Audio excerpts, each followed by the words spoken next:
እንደምን አረፈዳችሁ። ስሜ መክሊት ራዚያም ይባላል። የመጣሁት ከቦሌ ክፍለ ከተማ ነው። አርማዬም ሰላም ነው። ሰላም ያደረኩበት ምክንያትም ሰላም የመረጥኩበት ምክንያትም ለህፃናት ሁሉም ነገር እናደርግላቸዋለን ከማለታችን በፊት በቅድሚያ ሰላም ያስፈልጋል። ህፃናት የልጅነት ውድ ጊዜያቸውን አጣጥመው እንዲያልፉ ሰላም አወርዳለሁ። እኔም ብትመርጡኝ የህፃናት መብትና ደህንነት እንዲከበር አደርጋለሁ። የህፃናት ፓርላማ እንዲሁም ሌሎች አደረጃጀቶች እንዲጠናከሩ ህፃናት በመጀመሪያ ቀድሞ መከላከል፣ ችግር ከደረሰባቸው ከችግራቸው የሚወጡበት ሁኔታ አመቻቻለሁ። እንዲሁም የትምህርት ተሳትፎ እንዲጎለብት አደርጋለሁ እና በጎዳና ላይ ያሉ ህፃናት ከጎዳና ኑሮ እንዲወጡ በማድረግ በአዲስ አበባና በሌሎች በሁሉም ክፍለ ከተማዎች የህፃናት ቤተሰቦች ላይ ሰፊ ስራ እንዲሰራ አደርጋለሁ። የህፃናት መብት መርሆች እንዲሳተፍ አደርጋለሁ እና እኔን ምረጡኝ። ሰላምን ብትመርጡ በአጠቃላይ በሁሉም ክፍለ ከተሞች ሰላም እንዲሰፍን አደርጋለሁ። ስላዳመጣችሁኝ አመሰግናለሁ።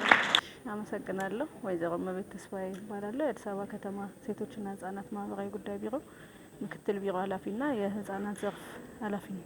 እሺ፣ አመሰግናለሁ። በተለይ የህፃናት ፓርላማ መቋቋሙ በተለይ ህፃናት መብቶቻቸውን፣ ጥቅሞቻቸውን ከማስከበር አኳያ ምን አይነት ፋይዳ አለው?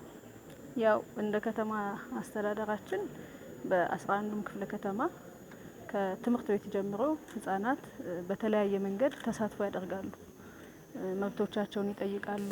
ስለ ህፃናት አጠቃላይ እንቅስቃሴ፣ ስለ ህፃናት ፖለቲካዊ፣ ማህበራዊ፣ ኢኮኖሚያዊ ተጠቃሚነታቸውን ኤክሰርሳይዝ እንዲያደርጉ ከምናደርግበት ፕላትፎርም አንዱ የተማሪዎች ፓርላማ የምንለው ትምህርት ቤት ላይ ያለ፣ እሱ ደግሞ በመዋቅር ደረጃ ወረዳም ክፍለ ከተማም ላይ ዛሬ ደግሞ በከተማ ደረጃ እያዋቀር ነው ያለነው ነው። አጠቃላይ ህፃናት ካላቸው መብት አኳያ ትልቅ ፋይዳ አለው ብለን እናስባለን። በተለይ ህገ መንግስቱ ላይ የተቀመጡ መብቶች አሉና እነሱን እንዲለማመዱ ከማስከበር አኳያ ትክክል አጠቃላይ መብቶቻቸውን ከመሟገት አኳያ ከህፃናት ጥቃት ጀምሮ የሚመለከታቸውን ህፃናት ይሳተፉባቸዋል ተብሎ የሚታሰቡትን ህገ መንግስቱ የሚፈቅድላቸውን የመሳተፍ መብት፣ የመጠቀም መብትን ጭምር ኤክሰርሳይዝ የሚያደርጉበት ፕላትፎርም ነው የህፃናት ፓርላማ።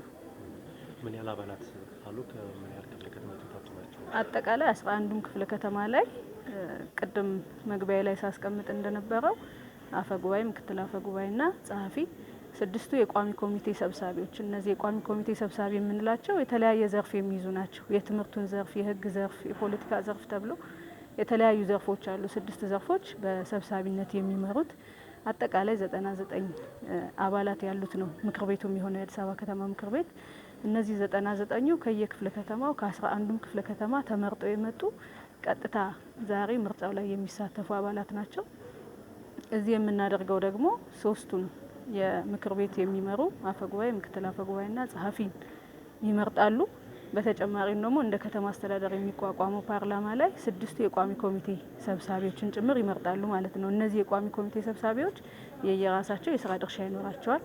ክብርት የቋሚ ኮሚቴያችን ተጠሪ፣ የምክር ቤት ቋሚ ኮሚቴያችን ተጠሪ ወይዘሮ ዘይነባ ሲሉ እንደነበረው እነዚህ ቋሚ ኮሚቴዎች የየራሳቸው ስራ ይሰጣቸዋል። ቀጣይ ማለት ነው ተግባርና ኃላፊነታቸው ምንድነው የሚለውን ጭምር መዘርዝር ይዘው የሚሄዱበት ነው የዛሬው መድረክ። ከምርጫው በዘለለ ማን ምንድነው የሚሰራው፣ አፈ ጉባኤ ምን ይሰራል፣ ምክትል አፈ ጉባኤ ምን ይሰራል፣ ጸሐፊ ምን ይሰራል የሚለውን ጭምር ይዘው የሚሄዱበት መድረክ ነው ማለት ነው። ኦኬ፣ ምናልባት አሁን እዚህ ያሉ ህጻናት ናቸውና ሴቶች ተማሪዎች ህጻናት ደግሞ በርካታ ጥያቄዎች እንዳላቸው ይታወቃልና እነዚህ ጥያቄያቸውና መብታቸውን እንዲያስከብሩ ነው ይሄ ፓርላማ እንዲደረግ የተወሰነውና እስከ ስንተኛ ክፍል ያሉ ተማሪዎች ነው የተካተቱት? ሲቀጥል ደግሞ በግል ትምህርት ቤት ያሉ ተማሪዎችን እነሱም የራሳቸው ጥያቄዎች አላቸው። ምናልባት ከጥቃት ጋር ተያይዞ ሊሆን ይችላል፣ ከተለያዩ ነገሮች ጋር ጥያቄ አላቸውና እነሱንም ለምን ማካተት አልተቻለም? አጠቃላይ አሁን እያሳተፍን ያለ ነው በመንግስት ትምህርት ቤት ላይ ያሉ ተማሪዎችን ነው። ግን እነዚህ በመንግስት ትምህርት ቤት ላይ ያሉ ተማሪዎች ሁሉንም ተማሪ፣ ሁሉንም ህጻናት የሚያካትቱ ናቸው ማለት ነው። ምክር ቤቱ ቀጣይ ቅድም ባልኳቸው አደረጃጀት ውስጥ ሲታቀፍ እነዚህን ትምህርት ቤቶች አድሬስ የሚያደርግ ነው ማለት ነው። ቀጣይ የግል ትምህርት ቤቶችንም ተደራሽ ያደርጋሉ። ኃላፊነታቸው ልጆቹ እንደ ከተማ ላሉ ህጻናት፣ እንደ ከተማ ላሉ ተማሪዎች ነው የሚለውን ኮንሲደር ማድረግ ያስፈልጋል።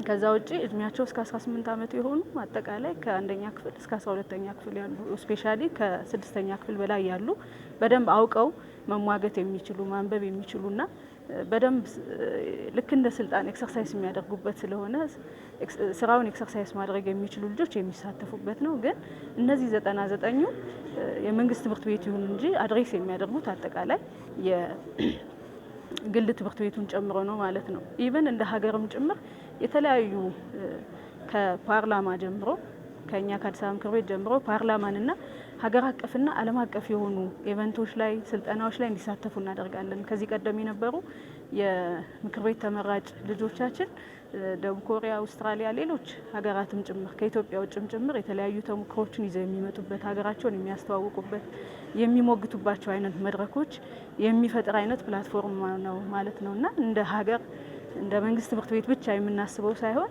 አጠቃላይ እንደ ከተማ አስተዳደር ታሳቢ ተደርጎ የሚቋቋም ምክር ቤት መሆኑን ታሳቢ እንድታደርጉ ለማለት ነው። እንደው ከምክር ቤቱ ባሻገር ግን ከዚህ ከሴቶች ንጽህና መጠበቂያ ጋር ተያይዞ በአዲስ አበባ በሚገኙ ትምህርት ቤቶች ላይ የሚደረገው ተደራሽነት እንደ ቢሮ እንደ አዲስ አበባ ሴቶችና ማህበራዊ ጉዳይ ከህፃናት ዘርፍ በዘለለ ቅድም መግቢያ ላይ ሳስቀምጥ ነበር አጠቃላይ ከማህበራዊ ተጎጂዎች ከሴቶች አጠቃላይ ተጠቃሚነት ጥቃት ጋር በተያያዘ በርካታ ስራ እንሰራለን። ይሄ በእኛ ቢሮ በሴቶች ዘርፍ በኩል በስርዓተ ጾታ የሚባል የራሱ ዳይሬክተር አለው። በሱ በኩል ተደራሽ እያደረግን ያለ ነው። ኢቭን አሁን ማርቼትን ማስመልከተን በርካታ ትምህርት ቤቶች ላይ እንዲህ አይነት የሚያስፈልጋቸው የንጽህና መጠበቂያ ማቴሪያሎች ብቻ ሳይሆን ለትምህርት የሚያስፈልጉ ቁሳቁሶችን እንደ ቢሮ በጀትን ይዘን ስፖንሰር የሚያደርጉን አካላት እያስተባበርን ተደራሽ ለማድረግ እየሞከርን ያለን። እንደምናልባት አሁን በተለይ በሀገራችን የሴቶች ጥቃት ከጊዜ ወደ ጊዜ እየጨመረ የሄደበት አጋጣሚ ያለውና እንደ አዲስ አበባስ አሁን የሴቶችና ህጻናት ጥቃት ምን ይመስላል? በተለይ ደግሞ የሴቶች እንግዲህ ጥቃት ሲባል የጉልበት ብዝበዛ ሊሆን ይችላል፣ ጾታዊ ጥቃት ሊሆን ይችላል፣ የተለያዩ በርካታ የጥቃት አይነቶች አሉና አሁን ያለው የጥቃት ሁኔታ ምን ይመስላል በመዲናችን? ያው ምናልባት ከአጀንዳው ወጣ ያለ ቢሆንም እንደ ቢሮአችን እየሰራን ያለ ነው ስለሆነ ጥቃቱ ሳይሆን ተጋላጭነቱ ነው ሰፊ የሚል ግምገማ ነው ያለን እኛና ተጋላጭነቱን ደግሞ ማድረግ የሚገባው የእኛ ቢሮ ብቻ ሳይሆን ሁሉም ባለድርሻ አካል ሁሉም ስቴክሆልደር የራሱን ኃላፊነት መወጣት ሲችል ነው። ለሱ ደግሞ ሰፊ የግንዛቤ ስራ መስራት ይጠበቃል ከኛ። በጣም በርካታ ሰፊ ስራዎች እየሰራን ነው። ባለፈው ከሁለት ወር በፊት ዓለም አቀፍ የሴቶች ጥቃትንም መነሻ አድርገን ሚዲያዎችን፣ የሃይማኖት አባቶችን፣ እድሮችን እና የሃይማኖት ተቋማትን በተለይ ህብረተሰቡ ተደራሽ ሊሆንባቸው የሚችሉ አካባቢዎች ላይ ተጋላጭነቱን ለመቀነስ በጣም በርካታ የግንዛቤ ስራዎች እየሰራን ነው። ከግንዛቤ ባለፈ ደግሞ እንዲህ አይነት ጥቃቶች ሲፈጸሙ ከህግ አካላት ጋር በጋራ ሁነን ፍትህ እንዲያገኙ እነዛ ሴቶች ከዛም ውጪ ደግሞ ከለላ እንድንሆናቸው እኛ የተለያዩ ተቋማትን እያጠናከርን ነው። የነገዋ ሴቶችን ጨምሮ በእኛም ተቋም የቀጨኔ ደብረ ሰላም የሴቶች ማቋቋሚያና ማበልጸጊያ ያለን እና ሌሎች ግብረሰናይ ድርጅቶችን አሳትፈን የህግ ፕሮሰሱ ዳር ላይ ደርሶ ተገቢ ውሳኔ እንዲያገኝ ልጆቹ ደግሞ ሳይኮሎጂካሊ ትሪት አድርገን ወደ የሚፈለገው ማቋቋም ማስተማር ሂደት እየሄድን ነው። ግን እንዳልኩት በእኛ ቢሮ ብቻ የሚሆን አይደለም ማለት ነው። እንደ ሀገርም እንደ ከተማ ሰፊ የሆነ የግንዛቤ መስራት ይጠይቃል። እናንተን ሚዲያዎችንም ተጠቅመን ጭምር ለነዚህ ሴቶች ጥቃት ለሚደርስባቸው ሴቶች አብረን በጋራ ባለቤት መሆን አለብን። ይሄን ደግሞ ለማድረግ እንደ ቢሮ ሰፊ ትግል እያደረግን ያለ ነው። የተለያዩ ቅድም እንዳልኩሽ የንቅናቄ ስራዎች ላይ እንሄድበታለን። በመደበኛነት ደግሞ ቢሮ በርካታ በጀት በጅቶ የግንዛቤ ስራዎች እየሰራ ነው የምንገኘው። ስሜ ፈርሃት ሴድኪያር ይባላል። የመጣሁት ከፋሲል ክላፍቶ ክፍለ ከተማ ነው። በእድሜ ከተወዳዳሪዎቼ በእድሜ ትንሹ በሆንም ያው ውድድሩ እንደማሸነፍ ጥርጣሬ የለኝም።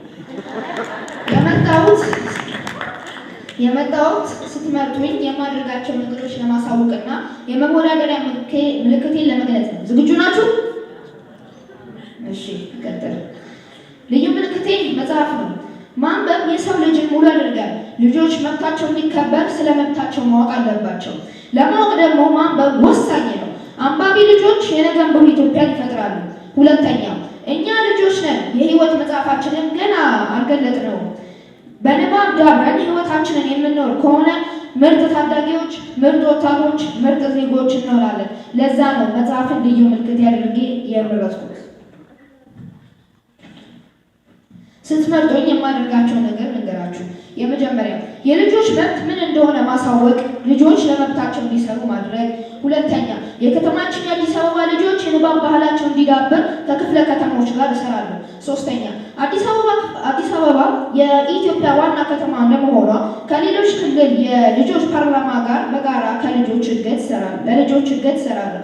በአዲስ አበባ ከሚኖሩ የተለያዩ የውጭ ኮሚኒቲ አባላት ጋር በልጆች የትምህርት፣ የንባብ፣ የሀገር ግንባታ ጉዳዮች ዙሪያ ልምድ እንዲካፈል አድርጋለሁ። በተለያዩ ዘርፍ ታዋቂ የሆኑ የከተማዋን ሰዎች በመጋበዝ የልጅነት ጊዜያቸውን ልምድ እንዲያካፍሉ አድርጋለሁ።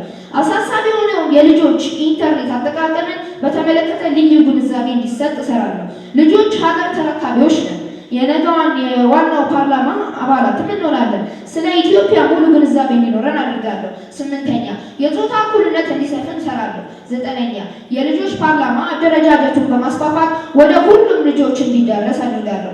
10ኛ የህፃናት ሰላም በሁሉም ረገድ እንዲጠበቅ እሰራለሁ። 11ኛና የመጨረሻው ህፃናት ፓርላማ ሲባል በስም ብቻ ሳይሆን ተግባር ያለው እንደሆነ ፈርሃን የፓርላማ አፈ ጉባኤ ሳይሆን ስራ የሚያሰራ መሪ እንዲባል እሰራለሁ። መፈክሬ የኢትዮጵያ መጻኢ ዕድል የሚወሰነው በዛሬዎቹ አባቢ ህፃናት ነው።